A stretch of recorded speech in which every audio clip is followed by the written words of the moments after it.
على الأمام على اليسار، محاولة للعرضية، الاستلام، المحاولة على مجرة المنطقة. الله الله الله إلى ليلى لا يريد أن يفوتها من ذراعيه، إلى ليلى يريد أن يتوج بها نجما يتلألأ في سماء الكرة الخليجية.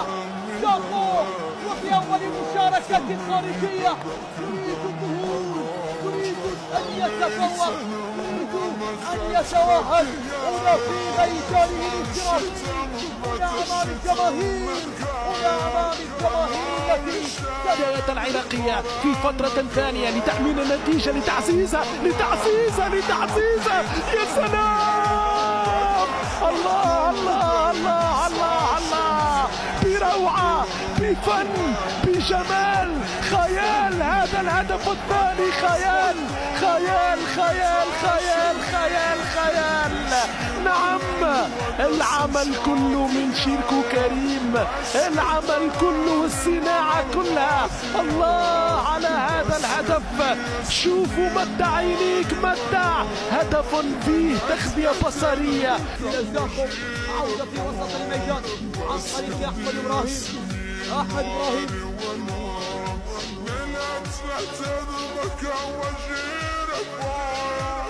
سمير في وسط الملعب يحاول وينطلق على الجهة اليمين لمصلحة فريق نادي زاكو. العرضية الرأسية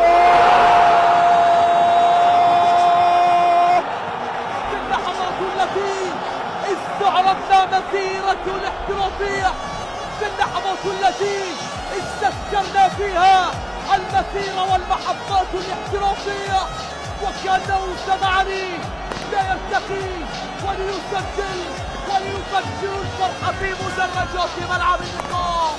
زاكو يتقدم، زاكو يسجل في ليلة